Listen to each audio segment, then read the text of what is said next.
Este es el podcast Libros Hablados. Bienvenidos a un episodio más de Libros Hablados, el podcast donde con mi propia voz intento compartir aquellos libros que han hecho parte de nuestras vidas. Hoy es un día especial porque comenzamos con la lectura de La Bruja, Coca, Política y Demonio. La Bruja es un libro que nos sumerge en la realidad colombiana a través de la vida de una bruja poderosa llamada Amanda Londoño. A lo largo de sus páginas, el autor, Germán Castro Caicedo, recoge testimonios reales y nos muestra cómo la vida de la bruja se entrelaza con temas como la coca, la política y el demonio. Esta obra es un documental que nos lleva desde los inicios del narcotráfico en Colombia hasta las consecuencias que afectaron a toda la sociedad. Este libro maravilloso no pierde vigencia. Sus páginas nos llevan a una realidad aplicable a toda nuestra América Latina. Les recuerdo que nos pueden enviar saludos, sugerencias y comentarios a libroshabladosfp@gmail.com o en la página de comentarios de la plataforma en donde te conectes. Estamos en Spotify, Apple Podcast, YouTube y Amazon Music, entre otras. Empezamos con La Bruja, Coca, Política y Demonio. Ahí tiene la bruja, mijo. ¡Opa! La Bruja, Coca, Política y Demonio. 1. Aquel martes vi por última vez a Monseñor. Debía ser enero. Él salió a despedirse y alguien le alcanzó un paño negro para que se protegiera del frío que anuncia el comienzo de la noche en los meses de sequía. El obispo era un octogenario alto y delgado, penetrante, autoritario. Cuando nos pusimos en movimiento, se abrigó mejor y levantó la mano. La dejó arriba unos segundos y trazó una cruz con la punta de los dedos.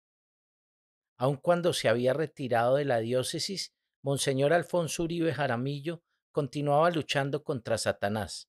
Exorcizaba, sanaba, expulsaba espíritus y liberaba. Ahora, a comienzos de siglo, cuando un cielo de satélites colocados por el hombre, más allá del láser y del Internet, él había resuelto plantarse frente al enemigo, orando, conjurando el maleficio, pronunciando aquellos salmos que hacían encorvar a la gente y escupir gusanos, azotarse contra las paredes, destrozar con una fuerza sobrenatural lo que alcanzaran. Es que escúcheme, en ese trance las gentes blasfeman con voces que no son las suyas y luego se quedan en silencio, la boca reseca y la respiración agitada, con esa mirada calma que da la liberación, sepultadas en un silencio que sobrecoge, dice descargando su cuerpo en una silla con un crujido de astillas que parte de su cintura. Cuando el auto salió del bosque de sauces, atardecía, pero aún estaba allí, lleno de luz, ese verde malva de las colinas, divididas ahora en parcelas con sus prados recién hechos. Las divisiones de alambre de espinas que se levantaban un par de décadas atrás fueron reemplazadas por postes de madera cerrada y pintadas cuidadosamente por vallas de acero o por murallas de piedra talladas y acomodadas con una simetría apestosa, sin patina, sin pasado. La arquitectura de los narcotraficantes parte de casas antiguas remodeladas con tejas nuevas de barro y techos de acrílico ahumado, macetas con flores y autos color rosa sobre cuyo esmalte chocaban los últimos rayos del sol. Busca a Amanda, búscala porque ella fue una bruja besada. Saca unos minutos libres y escúchala. Monseñor hablaba en voz baja y entrelazaba los dedos largos y delgados frente a un crucifijo de plata que le colgaba del cuello. Y Amanda era un torbellino, alta, con la cara morena y redonda, con el pelo cortado a la altura de las orejas y cuando hablaba, increíble, lograba llevar dos relatos simultáneamente y actuaba. Tenía una capacidad histriónica insuperable. Era pobre, sobreprotectora, desprendida y frentera, como se dice ahora. Cuando había que braviar, braviaba. Y rezaba al despertar, al saltar de la cama, antes de besar a Víctor Manuel, su marido, al abandonar la casa, al entrar en la oficina, al encender el primer cigarrillo. Si las cosas estaban difíciles, se confesaba por teléfono con el padre Roldán o con el padre Puentes, o, ¿sabes? Con este cura nuevo de San Ignacio, que es un berraco, ¿me oíste? Amanda nació en Fredonia, un pueblo cafetero que por las mañanas se arropa con la niebla porque está encaramado en lo alto de los Andes, al pie de Combia, un cerro vertical y erguido como las murallas de los narcos. Ella lo describe así: un pueblo alegre con calles de montaña rusa. Es una escalera, pero una escalera llena de música. Y la plaza está en el punto clave de la escalera, arriba y en el centro. ¿Sabes? Desde siempre la plaza y sus alrededores estuvieron ocupados por las familias importantes, es decir, por las más ricas y las más blancas. Las casas son antiguas, arquitectura de la colonia española. Cuando comenzó todo este tringlado, allí estaban la mansión de los Velázquez Aristizábal, la de los Restrepo Barrientos, la de los Barrientos Vélez, la de los Arango Jaramillo, las de los Ángel Restrepo, la de los Correa Henao, la de los Posada Trujillo, la de los Correa Cadavid, la de los Bermúdez 10, que vivían en las segundas plantas y en el interior de aquellas mansiones de dos patios, pesebrera y puerta de campo sobre las calles aledañas. En las plantas bajas hay tiendas y algunos bares que allí llamamos cantinas. Unas veces el comercio era de los dueños de las casas y otras de los familiares de los dueños de las casas o de los amigos de los dueños de las casas. Gente, la élite. Desde luego en Fredonia había blancos y había negros y nadie se podía plantar en el centro. Ahí, amigo, no cabía un mestizo, ni mucho menos un sambo, oiga. Ahí o se era principal o se era negro. Punto. En la parte más alta de aquella plaza inclinada como un tejado, construyeron la iglesia, la casa cural, el teatro municipal, otra casa ocupada por el directorio del Partido Conservador y el Club Social, todo sobre un atrio amplio y sólido que va de esquina a esquina, como un proscenio mirando hacia el resto de la plaza. Abajo, los domingos arman tiendas de lona blancas y pequeñas porque es día de ir a misa y de comprar parte de la comida para la semana. El atrio era territorio exclusivo de los blancos. Allá arriba, las mujeres y los hombres nos paseábamos de una esquina a la otra como en un enamoramiento de todos los días, porque allí era donde uno conseguía novio y donde uno se relacionaba con la gente. Las heladerías eran exclusivamente para el blanco, lo mismo que el club social. El club, que no era de accionistas, funcionaba en una casa española espaciosa, a la cual asistían solo ciertas y determinadas personas, y de las puertas para adentro la vida empezaba al atardecer, entre las 6 de la tarde y las 7 de la noche, porque los blancos con sus mujeres y sus hijos y sus amigos abandonaban el trabajo antes de que llegara la noche y se iban para sus casas. Rezaban el rosario todos los días. Luego cenaban y más tarde salían para el club. El club era parte de nuestra vida. Era algo muy, pero muy importante en este pueblo. En el club se jugaban juegos de salón o se bailaba hasta la medianoche casi toda la semana, porque aquí el único día que el pueblo permanece inmóvil es el miércoles, cuando la gente se va para sus casas de campo. Los demás días hay bailes y reuniones por las noches. Más abajo, retirada de la plaza, queda la calle larga. En esa calle los sirvientes se paseaban como si fuesen blancos del atrio, pero allí había otros ruidos porque tronaba la música popular, rancheras mexicanas, tangos y una gritería permanente que salía de los bares y de los cafés de mala muerte. ¿Y sabes qué? Había un barrio de prostitución, Corea, que se escondía más allá del cementerio, en la parte baja del pueblo y lejos de todo. Allá también hacían riñas de gallos. En el atrio se escuchaba música clásica. Es que en nuestras casas nos acostumbraron a escucharla desde pequeños y la gente hablaba de ella, yo creo que con cierta naturalidad. Y además de eso, el pueblo era y es muy católico. La región se llama Antioquia, un mundo de rosario en familia todas las tardes, de misa diaria, de comunión, de grandes procesiones en Semana Santa y algunas fechas especiales como el jueves del Corpus con sus altares de San Isidro. Ese día es singular porque hacen 4 altares en las esquinas de la plaza. Viene gente por todas las veredas, levantan un corral en el atrio, van los establecimientos de educación, va la banda, le traen a San Isidro regalos de todos los puntos cardinales. Es el día en que la iglesia recoge el dinero para sus obras porque vienen los cultivadores de café, los ganaderos, los empresarios, los comerciantes, los artesanos, los obreros, y todos salen a obsequiarle cosas al santo. Y también está el baúl macabro, así lo llaman. Es una caja grande en la cual depositan las limosnas. Y además de todo eso, se hacen también las procesiones de María Auxiliadora, la de Santa Ana, la de la Inmaculada. Es un pueblo de trisagios, de retiros espirituales, de tedeums en las fiestas patrias para solidarizarse con la iglesia, que tiene un tremendo poder a través del cura párroco. Aquí el cura era dueño de las almas y las costumbres de los parroquianos, ¿me escuchás? Y en el pueblo era tan grande la distancia entre las clases sociales que cuando éramos pequeños nos enseñaron que no se saludaba a los negros ni se hablaba con los de abajo. Los de abajo podían ser los que venían del campo. Les decíamos montañeros o también podían ser los que subían de la calle abajo o de Corea. Cuando aquellos llegaban a la plaza, solo podían pisar el atrio en el momento de ir a misa, y en misa tenían que hacerse en la parte trasera de la iglesia, y en la Semana Mayor, el Santo Sepulcro o el palio eran cargados únicamente por los señores principales, y la procesión de los novios y los matrimonios y la del prendimiento se instituyeron para la gente elegante y clásica que marchaba detrás del Santísimo.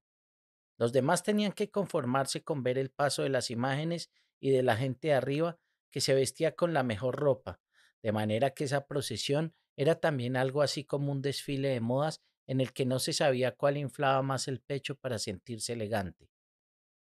Yo soy maestra, estudié para maestra y me gusta mi profesión.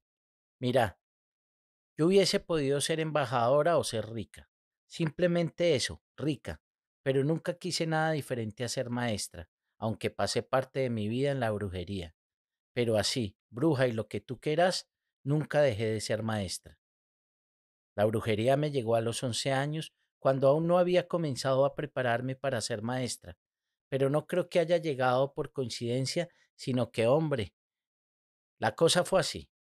Frente a la escuela de Machado, en la calle del hospital, quedaba la casa de los Barrientos Gutiérrez, donde hoy funciona la Casa de la Cultura. Los Barrientos Gutiérrez, imagínate, una familia prestigiosa donde se reunía gente de la clase principal del pueblo para sus tertulias, y en esas tertulias se jugaba las cartas, se charlaba, se cantaba.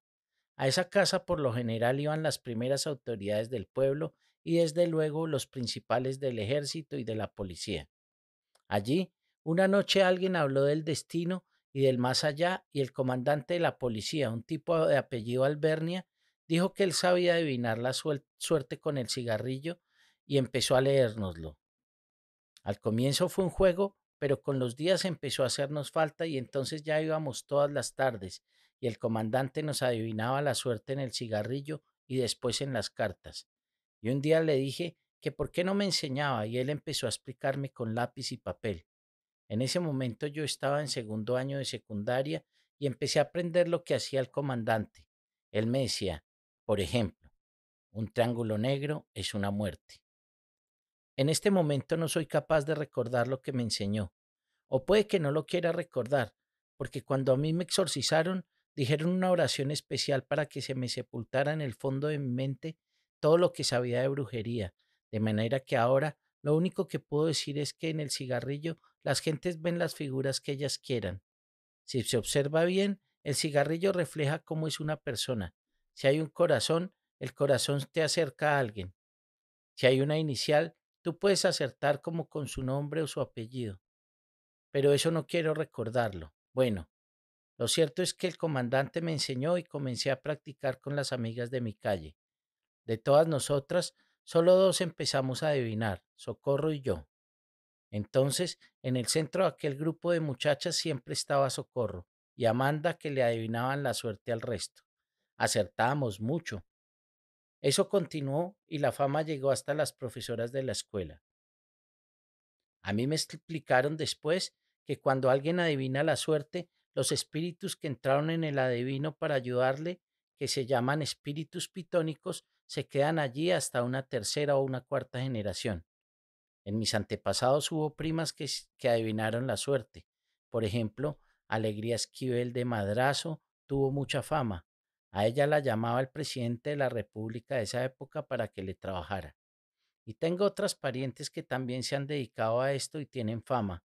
Alegría Alberti, Hilda Velázquez. Cuando supe eso, entendí por qué los espíritus pitónicos estaban dentro de mí. Volviendo al cuento, cuando nosotras llegamos a la escuela, las profesoras ya sabían que yo adivinaba la suerte y me llamaban. No siempre iba a clase y acertaba mucho, muchísimo. Al comienzo creía que se trataba de un juego, pero después cuando me encontraba a mí misma pensaba, tengo unos poderes muy especiales. Estaba aterrada, me creía de otro planeta porque es que todo lo que decía se cumplía.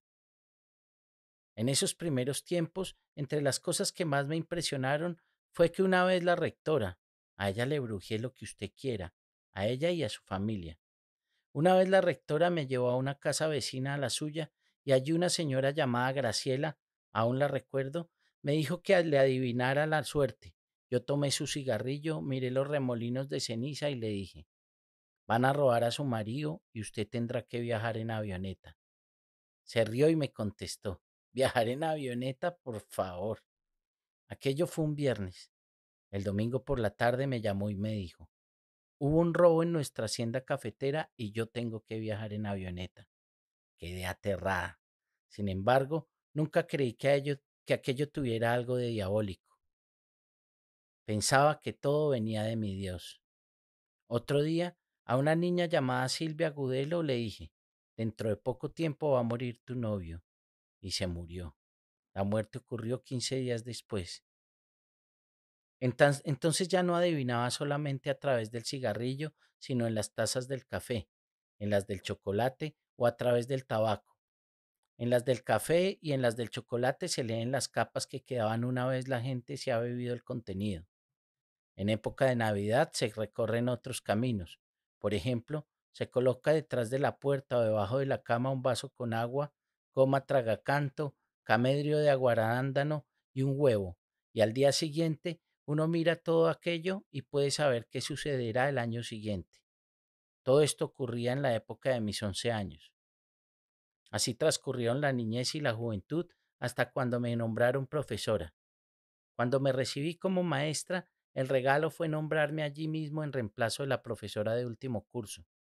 Recuerdo que aquella me dijo unos días antes, como a ti te debo mi matrimonio, yo voy a renunciar a mi cargo. Luego dijo la rectora, yo solicitaré tu nombramiento. Nunca se había visto que una maestra trabajara en la misma escuela en la cual se había recibido. Cuando me gradué, mis compañeras dijeron que fuéramos a donde Daniel Correa. Daniel Correa era el brujo de fama en Medellín, la capital de nuestra región. Daniel era un hombre alto, blanco, bello, testigo de un abrir y cerrar del tiempo, aunque espiaba buscando las marcas de los años. Su centro geográfico eran sus ojos, aunque parecía ver a través de los telones de los párpados. Un personaje estrafalario en su vestimenta, frío al hablar.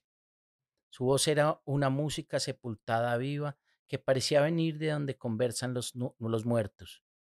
Tenía un par de encías al descubierto y una dentadura prodigiosa por la cual salía toda la caja de gestos de su rostro. Caminaba como un felino calculando cada movimiento, cada mueca, gesto, seña, expresión. Vivía frente a la iglesia de San Lázaro, casa grande, con unas porcelanas hermosas, con un jardín sin flores. Compartía la vivienda con una hermana y dos perros silenciosos. En la habitación en la que él trabajaba había un escritorio triangular y cuando se disponía a adivinar la suerte, se agazapaba en una esquina y se cubría los ojos con un pañuelo verde, primera ley de aquel mimetismo. Sin quitarse la venda, leía primero las cartas, después las palmas de las manos y los dedos y las uñas para poder moverse sobre los bordes del tiempo. Daniel atendía a personas adineradas. Recuerdo bien que cuando entré me dijo: tú vienes de un pueblo, acabas de recibirte en tus estudios. Tu padre acaba de tener un problema que los tiene a ustedes muy intranquilos, pero no temas. A tu padre le está ayudando una persona y sus nombres empiezan por A y G. Quien le estaba ayudando a mi padre se llamaba Alfredo Guzmán. Luego me dijo: van a ofrecerte dos trabajos. El primero consiste en enseñarle a niños pequeños. No lo aceptes. Acepta el segundo, que es en secundaria. Una vez salí de allí, sucedió exactamente lo que él me había dicho. Cuando fui por segunda vez a aquella casa, me dijo: el joven que acaba de salir está enamorado de una rubia amiga tuya, pero esa rubia no va a casarse con él. Ella va a casarse con otro. Le irá muy mal. Sería mejor que no fuera con él hasta el altar. Tú serás la madrina. Yo fui la madrina de mi mejor amiga. A ella le ha ido como a los perros en misa. Esa precisión de Daniel en sus designios también marcó mi vida. Continué adivinando la suerte y 2 años más tarde fui trasladada a otro colegio. Allí conocí a un profesor nacido en un poblado afrocaribeño llamado Carolina del Príncipe. Su nombre, José Inés Benté. José Inés es un tipo esotérico y como yo también me sentía esotérica, iluminada y no sé cuántas cosas más, muy rápido hice amistad con él. Para dibujar a José Inés, voy a hablar de su habitación, reducida, poca luz, llena de frascos con hierbas y animales muertos flotando en un líquido verde amarillento. Los sábados antes de despedirse me decía: voy a latigarme, y se aporreaba con un rejo. Yo le preguntaba: ¿pero qué es eso? Y él respondía: estoy expulsando a los malos espíritus que hay dentro de mí. Y se humedecía con lociones que preparaba con agua de alucema, hierba mora, estramonio, belladona, raíces de parietaria y pecoacuana y animales voladores. Luego alistaba cristales de sábila desatados en bálsamo tranquilo y tintura de pelitre y se embadurnaba el cuerpo y luego se aporreaba con una rama de acacia. Después conjuraba, bebía sorbos de infusión de alquequenje, menta piperita y tintura de jengibre y volvía a rezar. Para mí aquel hombre era un filósofo, por lo cual pensaba que si todas aquellas fórmulas eran hechas por alguien tan estructurado, no deberían ser cosas malas. En esa época, y con deseos de saber más y sobre todo aquellos poderes, empecé a visitar diariamente a un brujo que llegó al pueblo y se instaló en la calle del Tanque. El señor era certero, atendía a mucha gente y yo iba con José Inés. Aquel brujo era alto, una espalda de condenado al que hay que crucificar y un pecho de mantarraya, mirada clandestina y sobre la mesa cubos de chocolate, el famoso cuerno de venado, un murciélago atravesado con una especie de lanza artesanal y un corazón de Jesús con la cabeza hacia atrás. Él me enseñó a trabajar con los santos y con el santoral. Hay imágenes de santos fabricadas para brujería, como la de San Antonio con el niño de desatornillar, porque en algunas ocasiones hay que quitárselo y mantenerlo escondido hasta que aparezcan el enamorado o la enamorada que están buscándose entre sí. Secuestrar al niño Dios. ¿Te imaginas entonces lo sana que es la brujería? Y en cuanto al santoral, pues se comienza por aprender desde el cómo torcer una reliquia para el lado del maligno hasta los símbolos que hay en las vestiduras, en las serpientes o en los vasos, o las bandejas con los ojos o con cabezas que llevan algunos santos en sus imágenes y las fechas especiales como el Día de la Candelaria o el Viernes Santo. No me preguntes más porque no te voy a decir. Todo aquello se ha borrado en mis sesos desde el día del exorcismo. En los primeros años yo sabía de la existencia de un brujo o de una bruja y terminaba sentada frente a ellos. Eran unos deseos muy grandes por dominarlo todo. Precisamente en esos días el rector del colegio se volvió en contra mía, me ponía problemas en todo momento hasta que una tarde José Inés dijo: Amanda, esto no puede seguir así. Vayamos a la ciudad el sábado. Allí buscaremos el tubo, un edificio redondo y angosto situado en la calle Palacé, en medio de dos avenidas llamadas Boyacá y Primero de Mayo. Y allá vas a conocer a un señor que puede trabajar para que el rector olvide sus odios. El hombre del tubo tenía cara de brujo, pero cara de brujo. Era un tipo con rostro de caballo de cripta, de jamelgo de sombra, la piel color de hierro viejo, Pegaso, Rocinante, y en medio del gesto cierta chispa de vanidad en los ojos encrespados desde la crin, pero una crin sin vientos. Rocinante vivía en un piso pequeño. Entrando había calaveras, cuadros con la mano poderosa. La mano poderosa es simplemente una mano que tiene llagas, pero los brujos la llaman así y le rezan. Cuando uno ora ante el Señor Jesús, le ora a las llagas, pero en la brujería se le reza a la mano poderosa que la gente cree santa, pero eso no es verdad. Es que las llagas llevan consigo una implicación demoníaca muy dura. Aquel jamelgo también poseía una imagen del ángel solo. Hay que tener mucho cuidado con ella. Se llama el ángel solo y con él se hace brujería negra, pero muy recia. Generalmente la fatalidad que representa esa figura se le vuelve a uno en contra. El ángel solo, haces de cuenta que es un ángel de la guarda, pero viste con túnica negra, y no cuida a un niño como aquel. Permanece solitario. Aquella casa estaba llena de cuadros. Déjame recordar. San Lorenzo, San Saturnino y San Hermolao, que son los de la reencarnación de los dioses. San Bartolomé, San Nunilón, San Ramón Nonato y Santa Semproniana como símbolos vivientes, Santa Eufemia y Santa Basilia, la iniciación martirial, San Babil, que significa la profesión sagrada, San Dionisio Aeropágita, que representa la sagrada sabiduría, San Virila, San Blas y San Adjutorio, la transposición mística de la conciencia. Santa María Egipciaca, que se castiga a sí misma, San Lázaro y Santa Cristina, el mensaje camuflado, y los siete varones apostólicos que representan el martillo de los herejes, y al lado de toda aquella apoteosis de la muerte, escapularios verdes y la medalla de San Benito, y estaba la penca de sábila colgada en todos los rincones al lado de una planta bien conocida, la ruda de Castilla. La ruda es empleada como abortivo. Había también una plantita verde con lunares grises y le pregunté por qué la tenía. Me explicó que con su flor, una especie de espiga blanca, parecía la cera, se trabajaba al enemigo. Él me dijo, yo saco la planta al aire los sábados a las 12 del día, la guardo los domingos a las 12 de la noche, le quito la espiga, la meto dentro de un frasco mezclándola con cualquier perfume y le pongo agua de laurel cerezo destilada al sereno un viernes, y luego malvavisco pulverizado, y se la unto a las almas que me visitan, como ustedes, para amurallarlas contra el mal.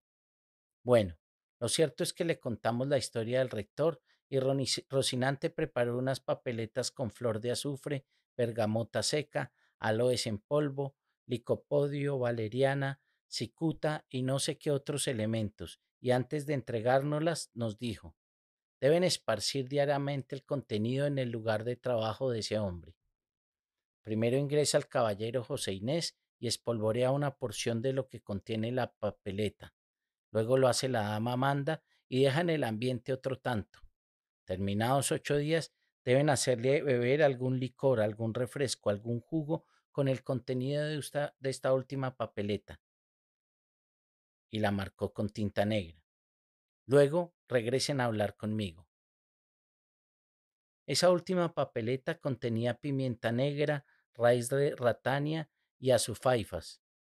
Aquella semana, el rector tuvo su papeleta diaria esparcida sobre el escritorio.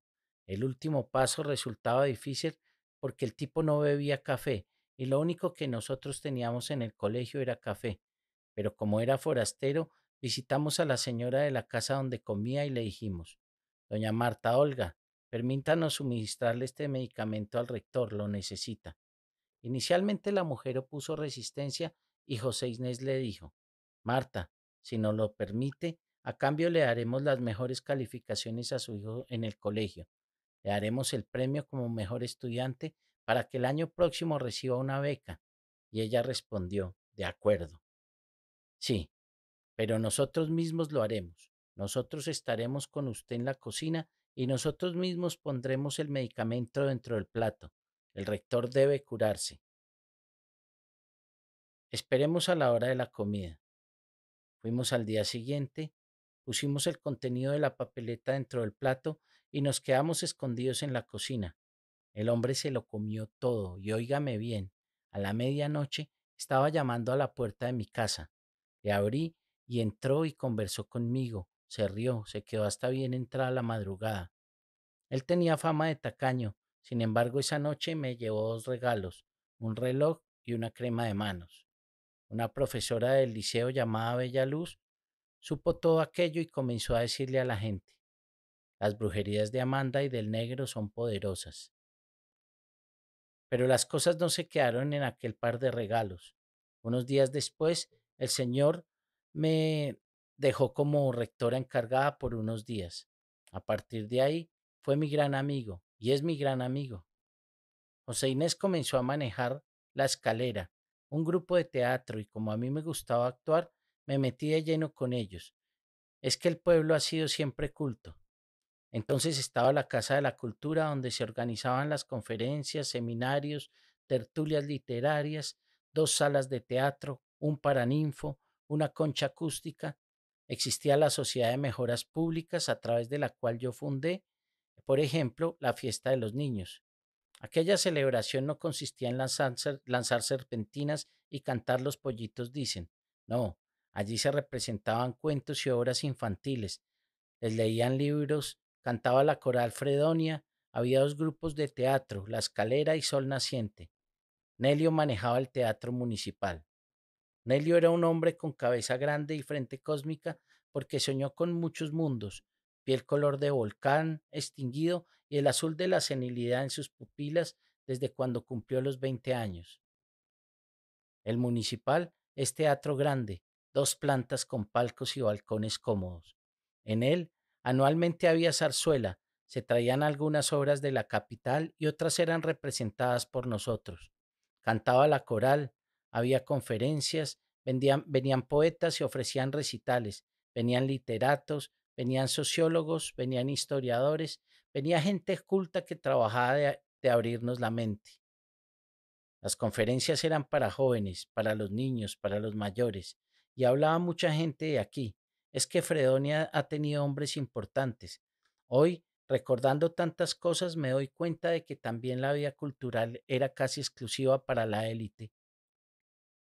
Alta sociedad, se dice por acá. Es que uno solamente veía a los del campo y a los artesanos y a esa clase de personas allá, en la parte baja de la plaza, o se cruzaba con ellas por las calles, pero nunca entraban a estos sitios. Se celebraban las fiestas del liceo en septiembre y las tradicionales fiestas del café en diciembre. Las reinas eran de la alta sociedad. Era costumbre que una de las candidatas al reinado del café fuera escogida dentro de la colonia del pueblo que se había ido a vivir en la ciudad, otra dentro de la colonia residente en la capital de la República y la tercera se elegía en el pueblo.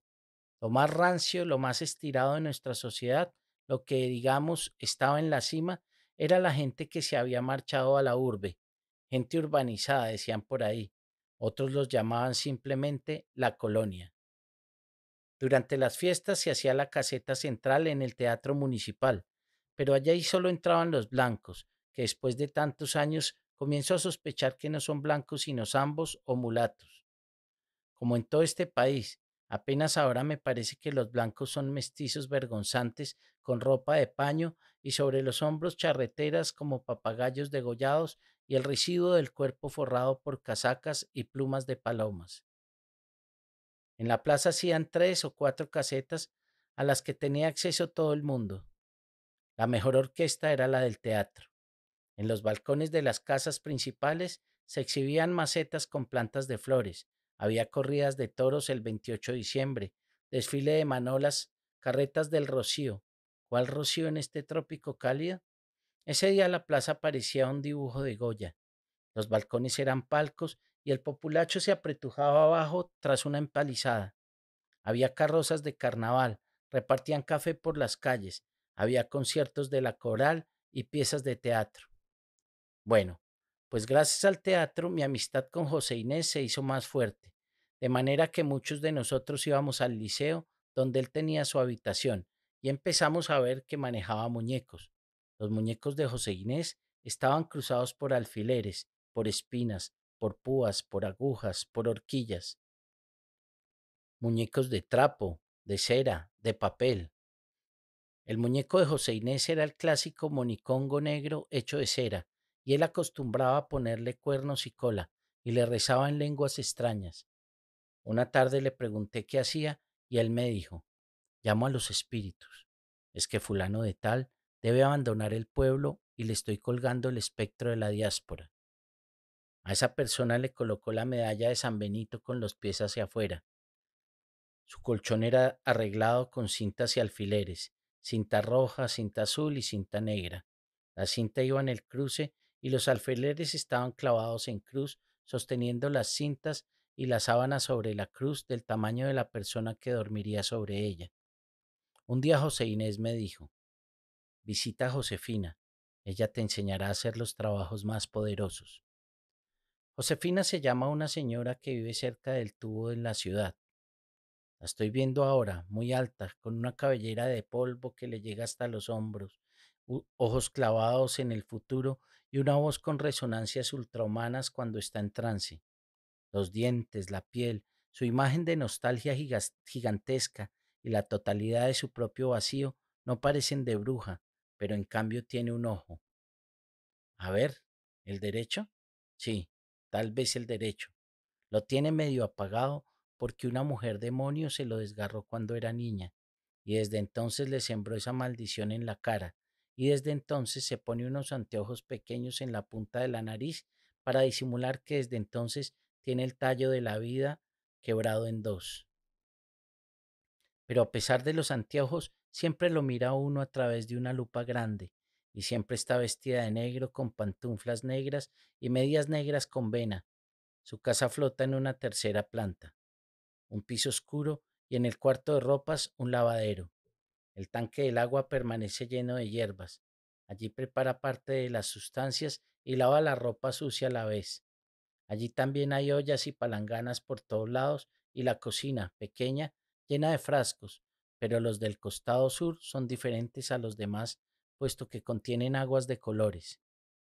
Los platos, las cacerolas y algunas ollas son de cerámica gruesa, pesada, y las tazas tienen pintadas flores moradas y ramajes azules. En un patio pequeño hay algunas plantas y un cultivo de hongos estalagmitas, y entre planta y planta, pequeños huecos con el largo y el ancho matemáticos de una sepultura a escala. En una habitación estrecha, una cama con la cruz, debajo y sobre el piso, una sábana extendida en forma de mortaja y al lado de la cama un nido, una mesa grande y encima de la mesa una jarra de cristal redonda y vacía. Antes de comenzar su trabajo, aquella mujer se cubre la cabeza y los hombros con un paño azul. ¿Te acuerdas de la imagen de los antiguos fotógrafos en los parques? Así su cubre ella con su trapo y una vez cubierta, mueve una manija y uno ve que la jarra empieza a girar y ella observa y dice conjuros y oraciones. Josefina podría tener 70 años. Fue la primera bruja que empecé a consultar con el fin de aprender cosas nuevas. Por ejemplo, ella me enseñó a trabajar el pañuelo. Mira, cuando uno quiere enamorar a un hombre, le roba un pañuelo, pero un pañuelo usado. A ese pañuelo se le colocan por la noche, a la luz de la luna, 3 bolos de Marte y polvo de haba de calabar.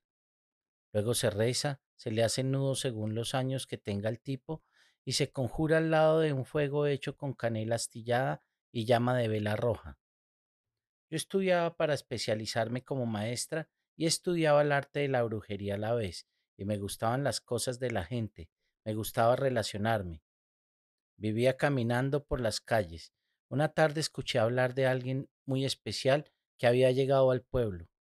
¿Especial? ¿Qué tiene de especial? Les pregunté y contestaron. ¿Qué tiene? Dinero. El que llegó es millonario y se llama Jaime Builes. Todo el mundo empezó a preguntar por Jaime Builes averiguar realmente quién era Jaime Willis, y alguien explicó, hombre, pues un labriego que trabajó como peón de los Arango hace unos años y luego desapareció. Jaime Willis era un hombre sólido, menos de 30 años, amortajado con camisas blancas con volantes y filigranas de encaje que se inclinaban hacia donde soplaba el viento, y zapatos de charol, vapor sólido de loción francesa y esencia de sobaco. La piel morena, ni alto ni bajo, ni gordo ni flaco, un diente de oro que brillaba con la luz del sol, sonrisa permanente en medio de largas desgarraduras de silencio. No se me olvida que lo conocí en la heladería El Paraíso. La heladería El Paraíso es la que queda en la parte final del atrio. Lo conocí porque me dijeron, ese es el nuevo rico del pueblo y le gusta Lita Nelson.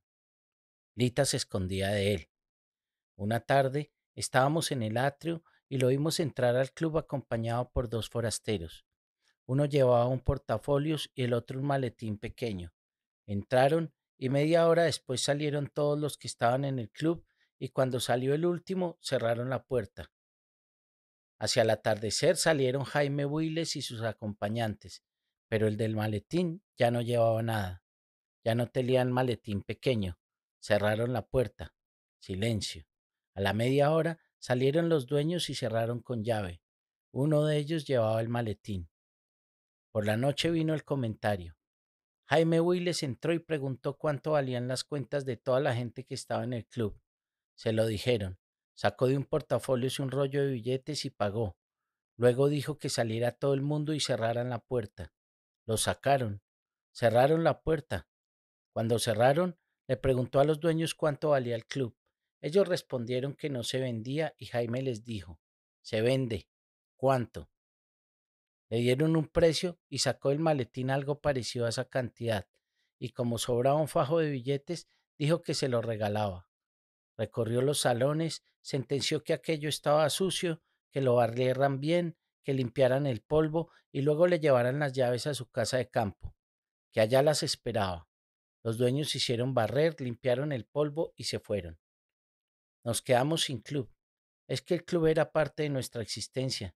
Allá nos relacionábamos, allá nos enamorábamos, allá contábamos lo que nos sucedía y allá nos consolábamos los unos con los otros, todos los días, todas las noches.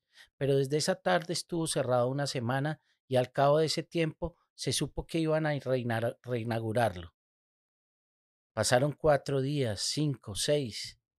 En el atrio solamente se hablaba de Builes y del club, hasta que a los 8 días, una tarde que no se me olvidará jamás, apareció Builes en la plaza, vestida de frac, un frac negro, camisa con botones dorados y encajes en el pecho y en las muñecas de cada una de las mangas de la chaqueta. Le caía una especie de gola cubriéndole el reloj de oro y la pulsera de oro con incrustaciones de diamante. Llevaba pajarita roja y zapatos blancos de charol. Estaba recién afeitado, recién bañado, con el pelo lamido y la risa casi al borde de una carcajada. Llegó con Milady, una hermana suya. Detrás, una comitiva de hombres y mujeres perfumados, ellos con chaqueta y corbata y ellas empacadas, apretadas y aseguradas herméticamente dentro de unos vestidos que nunca habían usado en estas montañas. Era una comitiva que hacían sonar los tacones en el empedrado de la plaza. Caminaban con las caras altas y no hablaban, o los que abrían la boca hablaban bajo y los del atro empezamos a estirar el cuello como quien no quiere, pero queríamos, y por fin unos reconocieron a unas y otros a otras, y claro, eran señoras que habían vivido, como siempre, en la calle de la Barra. En la calle de la Barra estaba lo común del pueblo y él subió con casi todas las personas de ese lado, más otras de la calle del Hospital y otras del Tapao. Los vestidos de las señoras, anchos, confeccionados con muselinas y velos, con rasos brillantes de colores fuertes, con lazos grandes y cinturones anchos o cinturones trenzados de satén también brillante. Otras tenían vestidos con rosetones o flores de lis formadas con piedras de fantasía y llevaban otra cosa que nunca se había usado, guantes largos hasta el codo y guantes cortos hasta la muñeca, carteras y sombreros de colores. Cuando se acercaron al atrio, los que estábamos allí empezamos a reír con las ganas hasta cuando se acabó el desfile.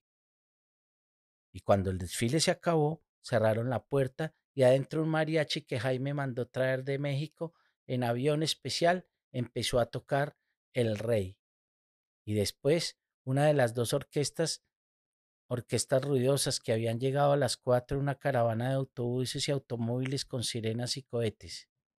Una de las orquestas, digo, tocó el himno nacional y cuando terminó, la otra articuló el de nuestra región. Ahí se acabaron las sonrisas. La fiesta duró desde el anochecer de ese viernes hasta el amanecer del domingo. Después de aquella fiesta, la vida de mi pueblo no volvió a ser igual, y pensando en que tenía que salir del fracaso social que significó la pérdida del club, busqué sumirme más en la brujería. En esos días, un profesor del liceo que luego fue rector me dijo: Amanda, acabé de conocer en la ciudad a una bruja que es lo máximo. ¿Quién es? ¿Cómo se llama? Magola, una bruja silenciosa de perfil olvidado y una cara con cuatro rincones de gestos, ojos hundidos como nidos llenos de súplica, pies como péndulos de harina y los dedos de las manos cargados de anillos, pues vende talismanes y alhajas. Camina como una serpiente con ondulaciones breves y trabaja con don Gregorio Hernández, un médico al que hicieron santo los venezolanos. Magola es una medium y San Gregorio, o don Gregorio, como dice el populacho del Caribe, parece estar en toda la casa, pero además ella lleva encima varias medallas con su imagen. La casa está llena de vasos con agua y en cada uno coloca una flor. Dice que don Gregorio viene durante las noches a bendecir el agua, que es la que ella le da de beber a los enfermos para que sanen. En unas mesas pequeñas le dejaba a don paños, agujas, algodón y no sé cuántas cosas más para que su espíritu viniera a intervenir quirúrgicamente a las gentes enfermas. Cuando esta mujer trabajaba, entraba en una especie de trance o simulaba estar en trance. Yo la traté un tiempo y luego la llevé al pueblo y allá se hizo famosa entre las familias prestantes. Trabajaba donde los Madrid, donde los Hernández. Magola llegó a adueñarse del pueblo y cuando se puso de moda, aparecieron las Esponda con la noticia de que había una bruja mejor que ella llamada Teresita. Tita, así le decían, vivía en la ciudad, en un barrio llamado Laureles.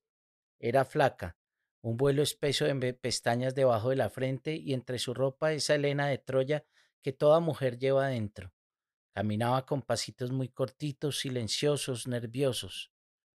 Uno de sus ojos miraba a Madrid y el otro a Moscú, moviéndose dentro de unas ojeras verdes porque lloraba mucho o porque no dormía, por lo cual era difícil leerle el pensamiento, y debajo de los hombros un vestido abierto, un desnudo encarnizado que terminaba en la falda trepada al viento.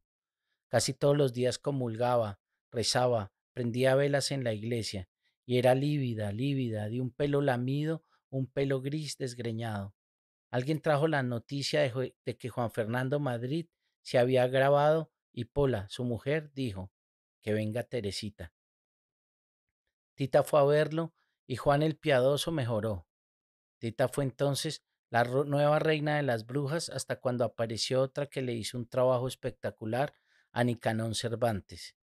Nicanor Cervantes era otro profesor del liceo, era un filósofo, pero tenía un problema, y un problema jodido. Nica sufría de una gonorrea galopante. Era tan fuerte el mal que había resuelto escondérsele a los médicos hasta que un día trajeron a la medium y él se interesó por ella. La medium le dijo a Nica que mandara hacer una caja de madera donde don Roberto Londoño, pero que debía ser de árbol de comino crespo, con un agujero encima, igual al de las tazas del baño. Una vez encaramado en su cajón, el hombre tenía que tomarse en ayunas, creo que 3 o 4 pocillos de zumo de paico machacado en mortero de madera y 2 frascos de aceite de ricino importado.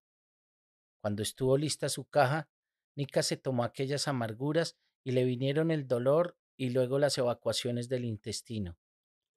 Y él pujaba y sudaba y se quejaba, y cuando cedía un poco la agonía, echaba agua con una cacerola, y así iba lavando, iba lavando. Y usted no me cree, cuando terminó de evacuar y de lavar y lavar la caja, miró al fondo y lo que había quedado allá era una brizna de arena y 4 lombrices de aquellas que viven en la tierra, 4 anélidos que es imposible que se críen en el intestino de un hombre. Así se curó esa joda. ¿Y cuántas agonías y pujidos tuvo que padecer? No, él estuvo allí toda una mañana, pero mira una cosa, la curación de Nica le volvió a subir las acciones a José Gregorio y entonces toda la gente iba a donde la medium. Nica volvió a consultarla una semana después porque la verdad es que al cabo de algunos días descubrió que no se había curado totalmente y después de algunas sesiones empezó a prepararse porque la mujer le anunció que el espíritu del santo venezolano iba a visitarlo en plan de cirugía. Nica debía esperar su aparición en una cama de madera. No podía ser metálica. Le prestaron la de don Ricardo, el hermano de una vecina, con sábana blanca, calzoncillos blancos, pijama blanca, mesa de madera blanca, mantel blanco, una cruz de madera, una imagen del Espíritu Santo, un vaso con agua de flores de escrofularia, o como decía la mamá de Nica, sumidades floridas de escrofularia y una libra de algodón humedecida con colodión y cortezas de naranja amarga disueltas en agua destilada al sereno. Y él se encerró desde las 5 de la mañana de un día hasta las 5 de la mañana del día siguiente, y cuando salió el sol, dijo que sí, que el santo venezolano había venido para curarle enfermedades que nunca quiso confesar.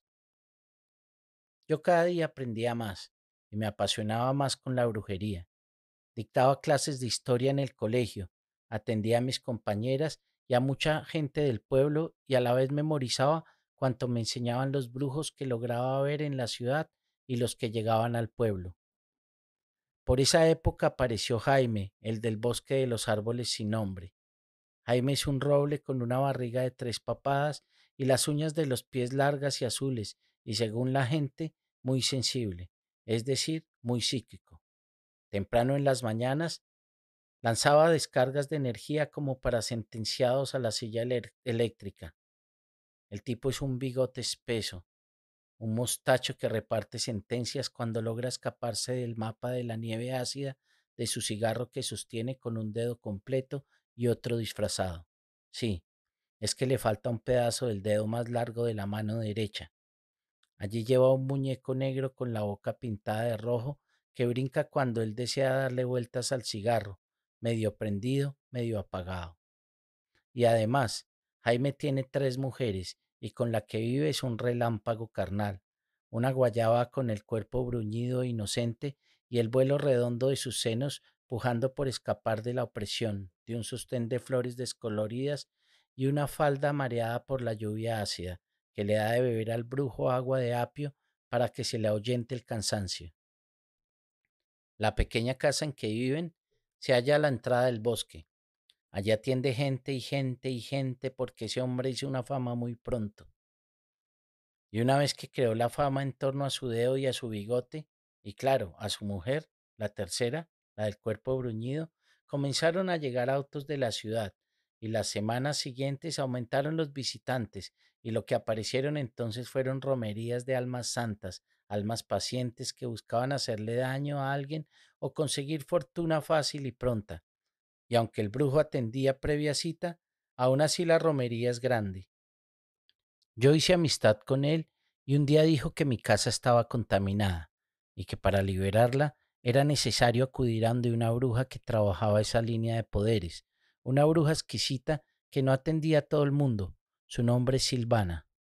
Silvi, le dicen las gentes, fue una mujer del barrio de aquellas y aun cuando una tarde se fue de allí, siguió con el barrio bailándole en la cara, una cara blanca con los rastros del paso del hombre por sus amaneceres, con 2 ojos verdes, una dentadura carnicera y una mata de pelo que no conoce peine ni peinilla.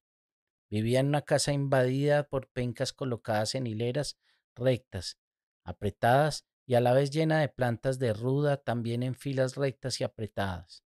Pencas y rudas en filas simétricas, y en ellas cantidades de ranas saltando en el patio y en la escalera que conduce al segundo piso.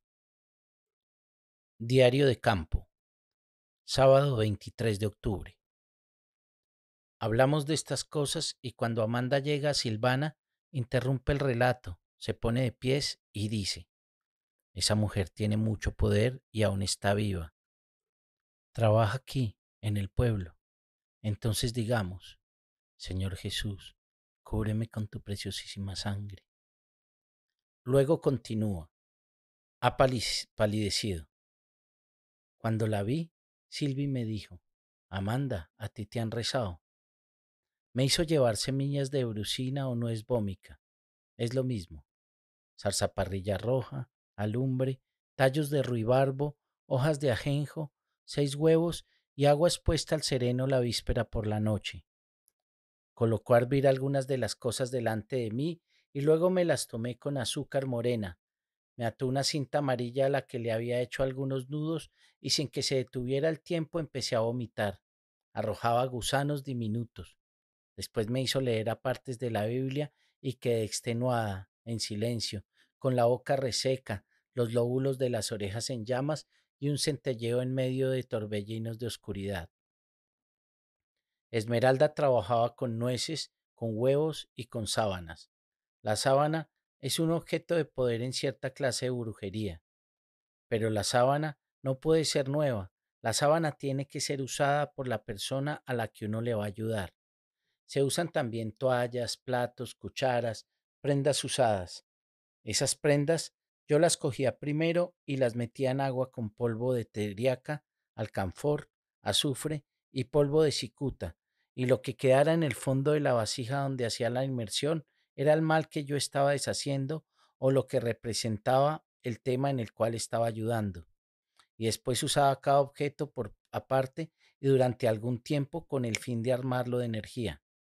Al cabo de unos días, los volví a lavar con agua de cardamomo menor, flores de malva, pie de gato, tucilago, pétalos de amapola, flores de caldo blanco y violetas, y según lo que estuviera conjurando, le ponía un color. Por ejemplo, verde con sales de hierro, azul con sales de cobre o morado con sales de manganeso. Para terminar, tiraba todo aquello sobre agua que corriera, que se alejara, que se fuera lejos y desapareciera para siempre. Ahí tiene la bruja, mijo. ¡Opa! Dejemos por aquí la primera parte de La Bruja. Los y las espero en el próximo episodio para disfrutar de la segunda parte de este libro. Déjanos tus comentarios y peticiones a libroshabladosfp@gmail.com o en la caja de comentarios de la plataforma en donde nos estés escuchando. Nos encuentras en Spotify, Apple Podcasts, YouTube y Amazon Music, entre otras. Soy Johan Waltero, transmitiendo desde la no siempre fría Canadá. Gracias por escucharnos. Este es el podcast Libros Hablados.